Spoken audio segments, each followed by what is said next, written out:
But without further ado, we have our next act, judging a book by its cover. And Melissa is running that from the booth. I am. All right. Take it away. I'm going to take off this microphone.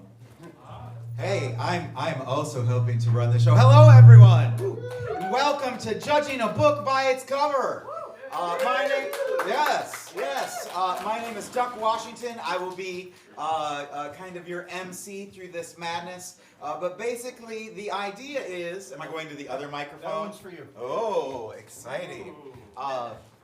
The thing to know is that the amazing Melissa Kircher has put together some slides that have actual book covers. We will be showing those book covers to two competitive teams who will be describing to you what they think the title of that book is and what exactly those books are about. But without further ado, if we can have all of our talented book reviewers come out on stage, we would love to meet you. Everybody, Angela, we have Eric, we have Jason. Behind Jason is James. Behind James is Liz, and I believe behind James also is Garrick. These will be our presenters for today. So welcome. Thank you all for being here. I think you're going to be divided into two separate teams. Melissa, remind me who's on which team? I believe we have Derek, Liz, and Jason on one team. Correct? Yep. Yep. And then the rest. And then first place. Yes. I see. All right. Well, I think it is time for us to reveal our first book cover. All right. So this is the cover of an actual book. Go ahead and get a good look at it. Oh, that's a piece of art. Wow. All right. So team it's Garrick, Liz, and Jason on that team? Yes. Garrick, Liz, and Jason, I'm going to have you tell us the title of this book, and then our other three presenters are going to have 5 minutes to describe it.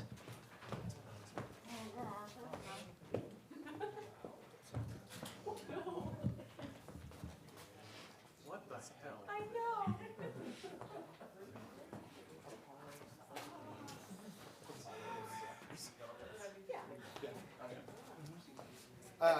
After conferring and checking our memories, we figured out that this is obviously the cover for Apollo, Lord of Raptors. Apollo, Lord of Raptors. All right. Angela, Eric, and James, you have 5 minutes to describe this book, starting now. I do remember this now from the required reading of high school. Oh, of course, Yes, yes. yes. Do you Sure. remember when we were doing the Greek god units? Yes, yes. Yes, yeah. So this is actually a sequel to Apollo, Prince of Raptors. Yeah, of course. If you've ever read the first one, it was riveting, and then it's a journey that he went on to become actually. What was it? The king? The Lord. The Lord. Yeah. The Lord. Yes. Yeah. Yes. Yeah, so this picks up where the first book ended, just after he has found his raptor guide, and they have truly completed their journey, which I won't recount to you because you already know. Oh yes, I'm sure everyone. Let me see. Raise the hands. Everyone who's read this one. Yeah, of Oh, course. yes, of course. yes. All right, okay. So we're just telling you what you Oh, wait. already know. Yeah. So at this point, Apollo has realized that he has his companions. He is ready to undertake the trial that his father was putting forward for him. He thinks he is totally prepared, and he realizes that now that he has his companion, he doesn't have the equipment that he needs. He doesn't have the magical rope that he needs to complete the task, to complete the climb up the mystical mountain. I do want to add that this book is not only based on the Apollo myths and the previous book, it is the sequel, but it actually ties in weirdly to the biographies of both Fabio and also Michael Flatley. Oh, yes. He gave his powers of bird calling to Fabio and his lordship to Michael Flatley, the Lord of the Dance. But as far as the magic rope goes, I think that was a truly touching, a little moralistic, but very emotional story. Oh, Yeah. definitely. Yes. It was tie the rope around my heart, Father. If I remember, right. there was a bit of a song and a dance portion that Right. happened. Just very vertical. Yes. It was also, I think, because the book came out in the 80s, I also think it was a ploy to sell magical rope toys. Yes, the merchandising that went with this book was actually quite brilliant. You can tell by some of the artwork that this was clearly a grab after the popularity of the Prince of Raptors book that preceded Right. this to start making action figures of Apollo. Little known fact, the Apollo missions were actually named after these books, The first one, yeah. not after the myths. Yeah. Well, what I appreciated, to your point, much like the cartoons that were, toy cash grabs, they also had to end this book with a small after-school segment where Apollo finds somebody trying to put out a grease fire with water and stops that child from doing that and covers it. Birds bring the lid and put the fire out that way with that and baking soda and Well, and actually, yes, his shirt was a fire blanket, and he did use it to put out the fire, which is why he is now shirtless. No, yeah, it's a and, little bit of a spoiler right on the cover. and it did have the catchphrase that did not catch on as much as the and knowing is half the battle. Right. It was magic rope, not dope, that he yelled at Yes. the kid. Which never really caught on with the audience. Yeah. That's very true. But we didn't even get to the love story portion. Oh, yeah. And I mean, we really should talk about that. I try to avoid it, but I will let you take the realm. Oh, but don't you just Well, you know what? wept to me about So it. you folks have seen Lady Hawk, right? It's the guy and the lady. They can't be. One of them is an animal when the other one is a human. Oh. And this is much the same, except he's always human and he's in love with a bird. But otherwise, it's Just always exactly a the same. Yeah. Which is Besides a- the a transformation little- in humans, yeah. A little weird, yeah. But I mean, if you like Lady Hawk, I guess you can like this too. That's Yeah. very true. Although it does get a little kind of graphic in chapter 6. So they did have a lot of discussions about this at the PTA meeting in my high school. I don't know about yours because it was on our required Yeah. reading, but they were like, okay, so No. just so you know, in the I just want to bird is- point out that the 30-second warning happened. God. then I So probably Yeah. shouldn't go into bestiality. So- Yeah, no. I learned way too much about cloacas. Just to be clear, when she says graphic, she means that it becomes a graphic novel Yeah. for about Yeah. 40 pages, Yeah. which was a What clear else would I design choice. mean? It was very strange. The author took inspiration from manga, so you have to start at the end of that chapter and work your way back to the beginning of it, and then go on to the next chapter. It's So our very strange. recommendation is stick to the audiobook. Yeah. Oh, the audiobook actually has bird calls in it, so it's very. your time is up. Give it up for them. Awesome. That was Apollo, King of the Raptors, right? Lord of the Raptors. Apollo, King is Lord that's of. the third That's the next one in the series where we really get up in that cloaca. But we know that is not the name of this actual book. Melissa, what is the title of this actual book? It's Pierce Anthony. it's Battle Circle by Pierce Anthony. Battle Circle. So the bestiality not completely out of Yeah. I was right. Wonderful. All right. So our other team of Jason, Garrick, and Liz, you will be coming up in just a moment. But James, Angela, and Eric will get to put the title on our next book cover. Can we see that cover? There we are. This is the cover of our next real book. All right, James, Eric, and Angela, what is the title of this book?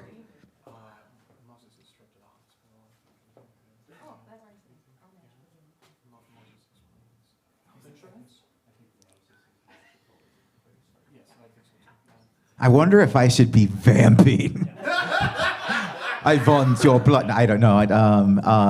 I mean, there's so many things that they could. I think they have an answer now. They have an answer. James, what is the title of this book? Moses' magical explanation of healthcare benefits. Moses' magical explanation of healthcare benefits, which fits so well on the cover of a book.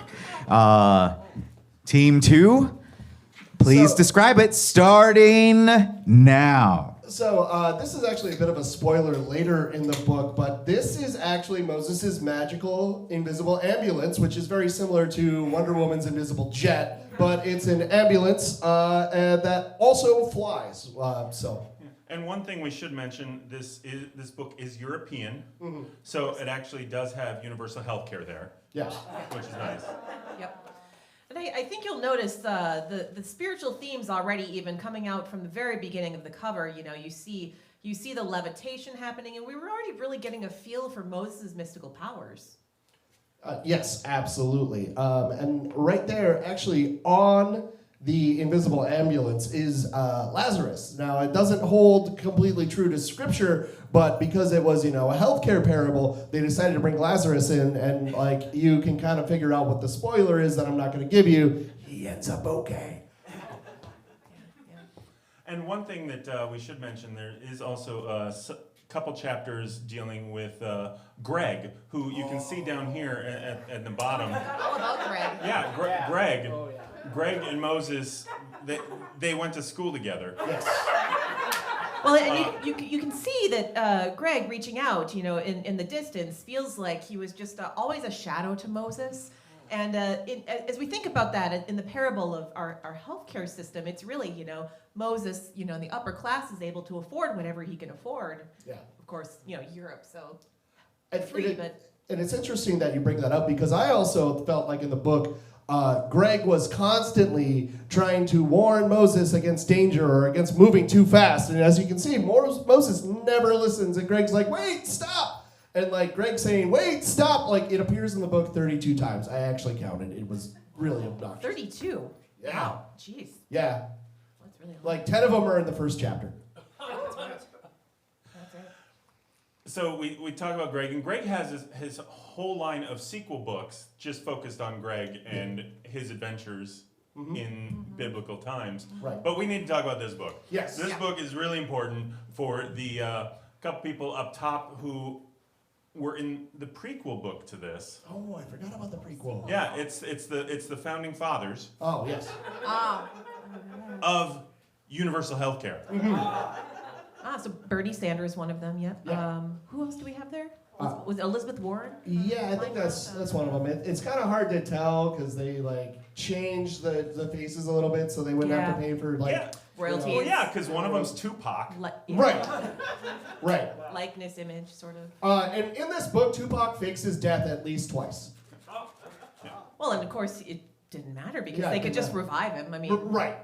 Moses has that power. Yeah, because of the magical Ambulance. universal health care. And I mean, we can take care of anybody. You can even bring Lazarus back to life. That's So, right. yeah. And I think this scene actually takes place about 3/4 in, where the reason Lazarus died is for this time is because of a breakdance battle Yes. between Lazarus and Greg. Right. Because Greg is all like, I need the attention, and Lazarus is like, Yeah. well, beat Well, this. that head spin, it was really, he just up and just around and Which something was like- his neck just. Because I always thought Greg was a bit of a prude until we got to the breakdance scene, and then immediately I'm like, this is a character I need to know more about. He's not just a comic relief or a foil for our main character. Like this guy actually, he's got some depth to him. Yeah, hence the spin-off series. Sounds like he Right. made you feel something. Yeah, I did not expect to feel anything from Greg. I mean, look at him. Like that doesn't evoke anything in me. But like if they would have put him spinning on his head on the cover, I'd be like, who is that motherfucker? Yeah, that's right. That's right. Well, and I can't help but notice that we have some geography themes here going on as well. The context of coming forth from the mountain as if they've really experienced the joy of having universal health care. Yeah, well, it's Mount Etna. Yes. Oh, of course. Which I saw as an allegory from having to, summit the peaks of capitalism and then deal with the denouement of finding a new system in order to continue on and get everybody healthcare. Like it was, a pretty arduous thing to both climb and get over that mountain. That's right. That's right. So, all right, thank you. 30 seconds. I think the most important part about this book isn't necessarily Moses or Greg. We haven't talked about this at all, but the guy in the back, Jerry is Moses' right-hand man, and he says about 5 sentences total in the book, but every time he says something, it just impacts. Just an absolute nugget of truth. Right. Yeah. Well, what I found amazing is that those 5 sentences, it's one word at a time in each chapter. Yes. Did you pick up on that? I did. It took me so long. I got up to about chapter 8, and I'm like, why is this guy? Oh my God. And then you go back and you put it all together and like, that's deep. Yeah. This is like House of Leaves deep. Oh man, yeah. And your time is up. Wonderful. I have to admit, I'm a little surprised that you couldn't tell that Greg wasn't approved by the cover, because the guy in the back is clearly ready to give him a full proctology exam. Safe word, wait, stop. But anyhow, we know that this book wasn't about Moses, Lazarus, and Greg. What is the actual title of this book? The Cyborg and the Sorcerers by Lawrence Wall Evans. So That's what that close. says. Right there. Cybernetics Wops is Evans. healthcare. Wonderful. And what is Moses if not a sorcerer? The cyborg just wanted to live. The robot wanted to die. The apprentice just wanted a sorcerer. Wonderful. Let's give them a round of applause. And I think let's get ready for our next book cover. Our next book cover is here. If you all want to give this book cover a title. Oh, we will switch teams again. So I believe that is Garrick, Liz, and Jason who are naming this book. And then Eric, Angela, and James will give us all of the tidbits about it in a few moments once they have come to a consensus on what this title is. It looks like they have a title. Garrick is moving to the microphone. The title of this book is Love in the Time of Watercolor. Love in the Time of Watercolor. James, Eric, and Angela, please tell us what Love in the Time of Watercolor is about, starting now. Well, just as a summary, because that's basically what we're doing, is the elevator pitch for this book. I wholeheartedly recommend it. It's a kind of a Kafka-esque alternate history book where Pablo Picasso is just the dream of a person who is in love with this dream of Pablo Picasso. And but tragedy, like when they break up, there's a lot of ennui and a lot of like what is going to happen to me, Pablo Picasso, when you break up with me and wake up from this dream that is our love. And wow, and understanding, that this person is a watercolor artist, and that they have a conflict of medium and a different love language. How that's a metaphor. It was so powerful. Yeah. What did you think of the romance in this book? I was really confused because I thought this was a Hallmark movie, Sure. kind of a book, because love, watercolor. I was prepared for a more traditional kind of romance. I didn't expect for the love interest to actually be a ghost. See, you wanted something formulaic, and I think it's lovely that this book isn't. Our protagonist, of course, our main character is Francis. Right. Francis is an aspiring watercolorist, an artist who is just not good. And I think sometimes we can all relate. Francis had huge aspirations and just didn't know how to get there. And in trying to idolize and trying to learn more and grow, fell in love with the idea of Pablo Picasso. And then in his dreams, literally fell in love with Pablo Picasso. At first I thought it was just a metaphor, but then it just kept going. Yeah. That part's fascinating. Like by the time they were at like the 4th dinner date, I was like, oh, this isn't like Actually, with Pablo Picasso. Yeah. like I thought there was gonna be, oh, okay, now that this has happened, maybe there will be another inspiration. It'll go for no. When they were arguing over what to have for dinner for what seemed like just pages, I felt deep inside that conflict between the two of them. Yeah, but didn't you kind of see it coming though, because they kept like arguing over, should we have this bowl of fruit or should we have this bowl of fruit? Yeah, I should have seen that. I mean, yeah. but don't you think that the 6 straight pages of, well, where do you want to eat? Well, I don't know. Where do you want to eat? Yeah. Don't you like? I know that it makes it feel like it's a real relationship, but I feel like 6 pages is excessive. Well, but I also feel like it romanticizes, having read this book now, I feel it romanticizes those moments in our own lives. When I feel that same moment coming up, I reflect upon it and think, I'm living in a romantic novel about dreaming, falling in love with the dream of Pablo Picasso, and See, I would believe that if by the 6th page it started to turn into, no, seriously, where the fuck do you want to eat? But it was just the same over, and it was like, I guess, just repetition. It's like padding out the 1,000-word essay. It started to lose me. Gotcha. I really liked where it took a complete turn, though. When you got to like chapter 12, and it started to get like really surreal. It was really going into dreams, and then they started like painting complete love scenes in their dreams. Do you remember that part where there was like the rival sister? Oh yeah. Oh my goodness, yeah. So the rival sister, not watercolors, oils. Oh. Yep. This is where They did not mix. They did not mix at all. I mean, that is when things got really exciting. Oh, and actually, I think that was the inspiration for the sequel, which was Oil and Water. Yeah. Oh, that makes so much sense. No, yeah. Okay. Didn't you? Well, we should have discussed it. 30 seconds. Yeah, see, I feel like I delved more deeply, at the time, I could stand a reread, but I delved most deeply into the examination of the impermanence of still life and how meaningful it is to capture those moments, both in our memory and also with whatever implements. I also appreciated that the book became kind of avant-garde. There were, when you got to chapter 16, they switched the ink to blue ink to represent the blue period. Oh, yeah. They changed fonts to represent the different styles. Certain impressionist pages and chapters were just unreadable, though.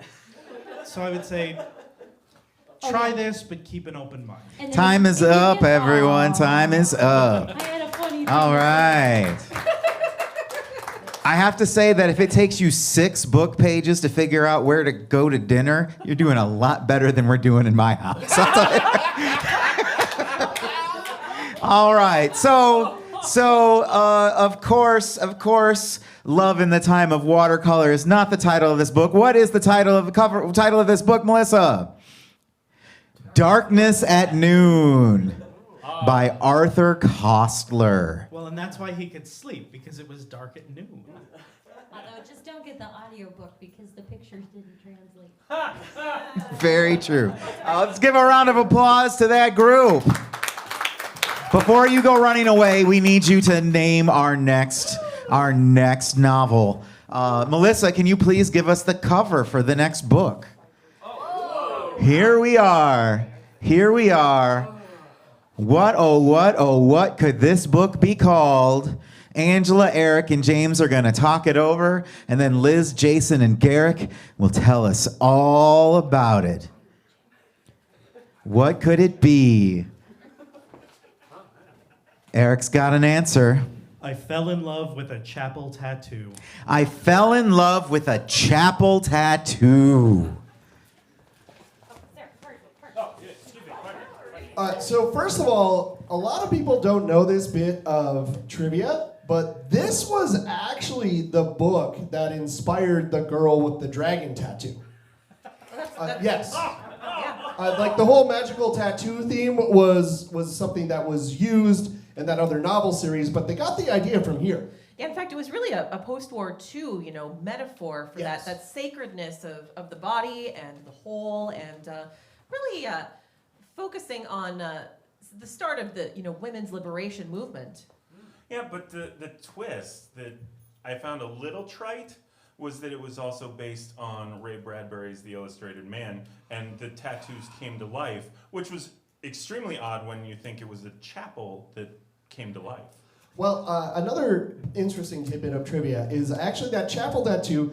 You see our female protagonist there. Now, the male protagonist is the one that we follow most of the time, but Sasha here. Sasha is one of the other main characters, and she's actually the one with the tattoo. And the tattoo is placed on her lower back, which also is where people figured out tramp stamps, was from this book. Yeah, and you'll see it was so attractive to Gerald here because he had just, as you can see in the background, come off of a ship where he had been for many, many months. And of course, arriving at port, it was only natural that he would be taken by Sasha's tramp stamp. Mm-hmm. Yeah. And I also think, because it's a cathedral that comes to life, there is some, I feel, meaning about Gerald's spiritual yearning for something more that he's trying to find, through a romantic partner and this piece of living artwork that he falls in love with. But Jason, I'm going to have to disagree with you a bit on that because you mentioned cathedral, but this is such a more intimate story, which is why they specifically use the chapel. Yes. Sorry, I get those two words It's okay. transposed, but I think you're right. Yes. Yeah, that's clearly a chapel. I'm so sorry. Yeah, and it's I really think about all the critical acclaim that this book generated, and I'm assuming it was for those reasons that Oprah picked it for her book club, right? So I believe so, yes. I will say that some of the dialogue between Sasha and Gerald is really snappy. Scenes that you think wouldn't be interesting at all, they were ordering tea at some restaurant, and it was one of my favorite scenes of the book. And we learned a lot about their character, and they were talking about nothing. You talk about various random things he did as a sailor, but it told a lot about the character. And we learned that Sasha actually is more than just a female character put in the book. They actually, wrote her a life and a personality, which, at the time that this was written, that didn't happen as much as we would have liked. no, and I think that language makes it really accessible even to the modern reader, even though it was written, obviously many decades ago. I think so, and the first part of the story is so much about their internal journey, and then I love the ending, and I'm sorry, this is totally spoilers, Just do it. They go on a literal journey. Once they have the chapel there, they flip it over, put it in the ocean, put all the masts and sails on it, which you can sort of see there. Yeah. I don't like this cover of this edition because it gives that ending away too much. But they put the masts and the sails on the chapel, and they sail off. Yeah, Right into the sunset. it's beautiful.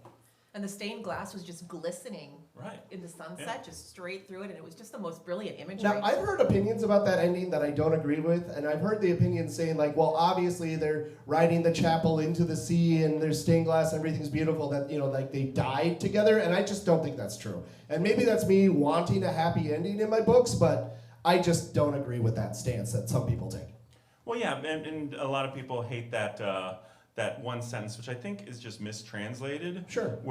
Because at the end when they're sailing off, Gerald says, "Look, you can see the fish through the glass," Yeah. Yeah. and it doesn't quite work because it's stained glass, Yeah. and it was an actual fish on the stained glass. Oh, okay. Oh, I totally missed Yeah, that part. yeah. Oh, that makes a lot more sense Right. now. Yeah. It does. People take that part too literally. Yeah, well, I mean, like the end of the book just really clips along, so I think that's an easy thing to miss. Well, it's a clipper. It's a Right. chapel clipper. Yeah, it's a real page turner. Also, I was really impressed by how detailed the descriptions of fashion were, even though everything was gray and white. It focuses on Gerald's butt a lot, though. Like a lot. Like uncomfortably a lot. Some of us didn't mind though. I mean, It just seemed out of place for a post-World War II. sure. That's fair. That's I mean, like, but I'm sure there's lots of authors that have learned a lot about writing butts from this book specifically. That's the end of time. Awesome work. I think that judging by the picture, the chapters about Gerald's butt had to be very boring. Of course, your title for this book is not what this book ended up being. What is the title of this book, Melissa? A Portrait of the Artist as a Young Man. Yes. A portrait. Yeah, oh, that's wonderful. Complete and unabridged. It's the little James Joyce for you. Little James Joyce. All right. I think we have enough time to do some more rounds of books. So let's get a new cover up. And Liz, Jason, and Garrick, you have the glorious honor of naming this masterpiece here. So get together and figure out what this book is actually titled. We're all eager to know. We have high expectations for the title of this book, so don't fuck it up. Yeah. It is not RRR2, but it does involve a tiger. All right. All right, I think we're ready. Urban Tiger Dynamite Justice. Urban Tiger Dynamite Justice. Angela, James, and Eric, your time begins now. Urban Tiger Dynamite Justice. The title really says it all. How could So you see, not fall in love with this book? I did. I have bought a copy for myself and a copy for each of my friends. Wow. As they form. All three of them? Yes, every time they signed the form that says, I am James's friend, I hand them their copy I actually got two of them from them. of Urban Tiger, as we like to call it. Yeah, there was that time that we broke up our friendship for a short period of time for legal reasons. See, I don't like shortening the title because I don't think calling this UT is good. Yeah, I don't want to say that I gave my friends a UT. Yeah. UTJ. Yeah. And that one gets a little more personal. But no, what I really liked about this book is you think it's just about justice, but it is also like a supernatural thriller. I don't know if you can recognize it, but do you see Sigourney Weaver's character Zool from Ghostbusters here? Yeah. Yes. This is actually her story. Because once she was possessed by Zool, you think that's an evil character, everything's going to be bad now from this, right? No. She finds justice in her own life and then brings it to the world with her tiger friend. Right. Yes. I thought it was so impressive that they managed to tie in not only Dana, but that through Dana's powers with Zool. Exactly. That Zool takes her into the future and she becomes, she fights aliens Yes. as Sigourney Weaver's other famous role. And then, of course, after all of that, has a tiger boyfriend and bodyguard. So a completely non-Sigourney Weaver role, the bodyguard. That this is just a film extravaganza, a celebration of American cinema, It was. and Sigourney Weaver. Yeah. Oh, and then when it changed to her just saying things that a computer was saying when she kept repeating it Right. in chapter 6. Yeah. The only one thing about this book that we should probably mention, it has been banned in most countries because Yeah. of copyright laws, because it Yeah. really is just Ghostbusters, Aliens, and Galaxy Quest Yeah. kind of wrapped into Yeah. one. Yeah. Yes. And then the tiger from He-Man. Yeah. Right. See, See, I would say that in my personal opinion, this is the pinnacle of the entries into the Dynamite Justice series, Oh which my we gosh. know developed alongside and was often compared to the Animorphs series. Oh, Right. yeah. It Sadly followed, overshadowed Yes, because they of were beaten course. to market. Yeah. it followed these different crime fighters who were blessed or cursed, depending on the book and depending on the characters' their acceptance with their situation, their blessing or their curse with this bestial spirit. Yeah. It once again, this is a problematic book in some places because of some of the characters are not very well developed, and there are some phrases that are not as kosher today that Yeah. we don't use anymore. So we like to describe them as beast companion. Right. Because that is the most respectful way. We also don't want to sugarcoat anything because to pretend that these are not problematic in ways would be to pretend that those problems don't exist, and, And we there don't is want an- that either. Entire page about discovering his new tiger penis. Oh, that you would have just- to lose about 13 of the 15 chapters if you took out the animal sex. Right. Which is also, I think, why it didn't Wait, do there- well against Animorphs, because that's YA, right? And this is basically YA, but unacceptable for children. But it's spelled WHYA. Yes. And that gets into chapter 7, YA. I mean, that gets a little. Well, you can imagine what they might have been talking about. So in addition to Urban Tiger, we've also had other entries like Kung Fu Dolphin, Oh! Dynamite Justice. Yep. James, which was your favorite entry in the Dynamite Justice series? I have to say that Suburban Bear, Ooh. 30 Uh, seconds. Dynamite Justice, it really captures both my laziness and love of food, in addition to my thirst for justice. Angela, your favorite entry? Oh, mine by far was Uni the Unicorn Fights for Justice. Ah, yeah. Because the stabbing was so viciously described that so you were just there. You felt Yeah. it, but it was Yeah. magical. See, I like Perturbed Panda because of my. And that love is for bamboo. time. That is time, everyone. To answer the question, why A? Because up the butt, no kids. That's why A. All right. So, what is the actual title of Urban Tiger Dynamite Justice? Forests of the Night by S. Andrew Swan. Forests of the Night. Right? In the Forest of the Night, that poem? Wow. Wow. All right, let's give another round of applause to that group. Before that group goes back, remember you have to name our next book, which will be appearing on the screen as soon as Melissa deems us worthy of seeing it. Yes, and here we are. Wow. There's a lot going on the cover of this book. I'm really interested to see what the title of it may be. Looks a little bit like Lady Gaga in the new photos that got released from the Joker Harley Quinn movie that's coming out today. If you haven't seen it, the costume does not look good. But Eric looks like he's ready. I can stop vamping. This is, of course, Insane Clown Posse, the autobiography. Insane Clown Posse, the autobiography.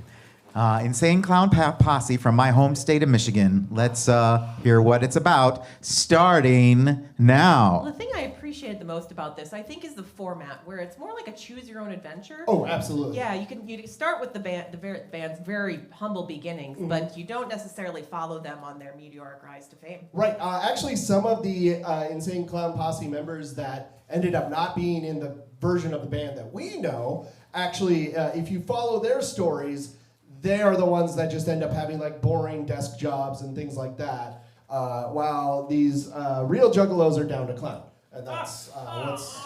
Well, and the choose your own adventure aspect is really cool because you do get, as you mentioned, you do get to follow the other original members of the band.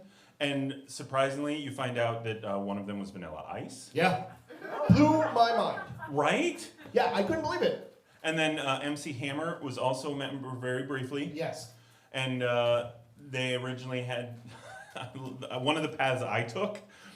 MC Hammer gets all of them to wear the big L. the hammer pants? The hammer Yeah, pants, the yeah, parachute hammer pants. And one of their couple of their first gigs, they're jumping off the stage and trying to see if they can suspend themselves and float down and then crowd surf. Yeah, It was yeah. amazing. And I think this illustration from the cover is a depiction of that scene, and you'll see obviously that they can't touch this.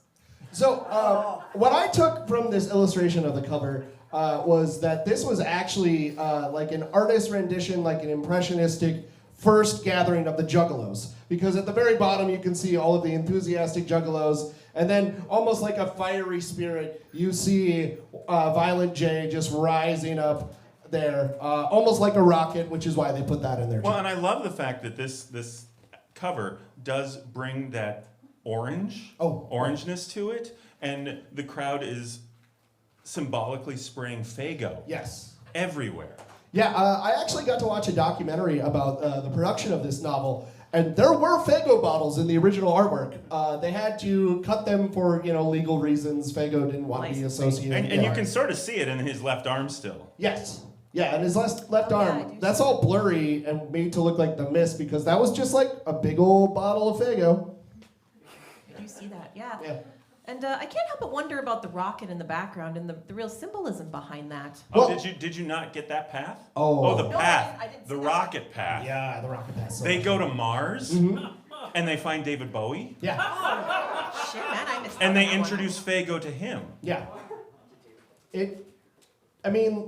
I think it's written in a way where you can't tell if Bowie likes the Faygo or not, which I think is like the author's intent. I've heard other takes on it, but that's kind of what I get out of it. What I was really impressed with was I did not know how politically involved Insane Clown Posse was.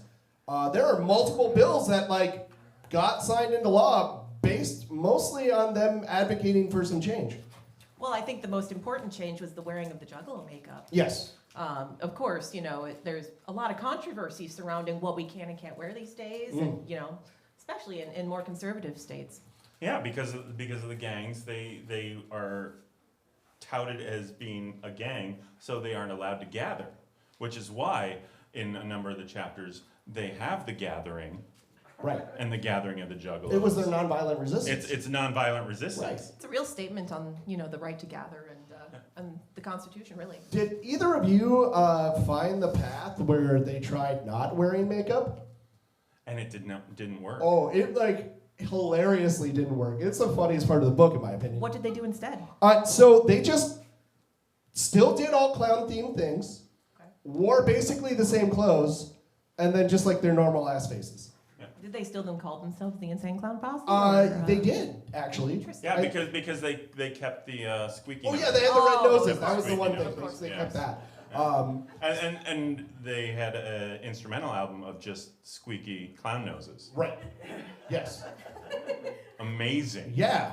It's almost like the author was actually able to go to multiple dimensions to see what these different choices in this choose your own adventure would lead to. Just really an incredible work in my opinion. I heard they're making this into a movie. Marvel just bought the rights. Oh, that's incredible. Yeah. I wonder how they're going to handle the choose your own adventure aspect. 30 They're just gonna seconds.